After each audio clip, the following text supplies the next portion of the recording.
everybody, what's up today? It's another video, and in this video I'm going to be showing you another fall craft number 2. In my previous video I showed you how to make a fall craft paper pumpkin. The link will be in the description below that video.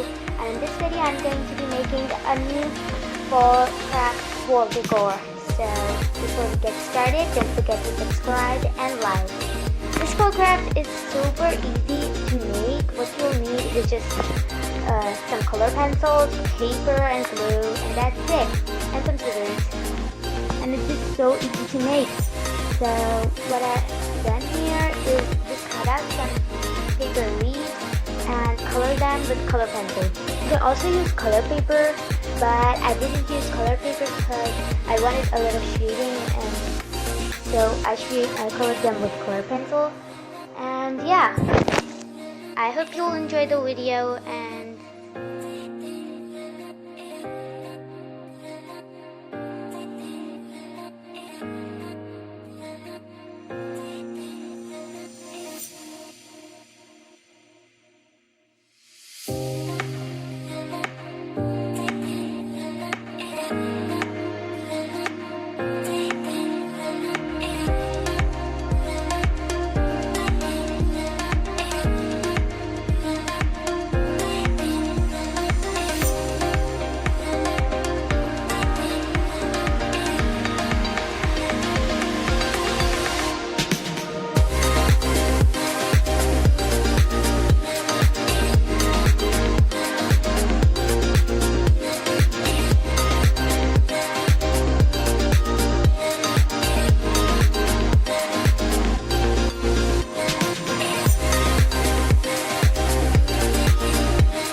this is the end of the video. Make sure to like and subscribe for more crafts and video, and see you all next time. Bye!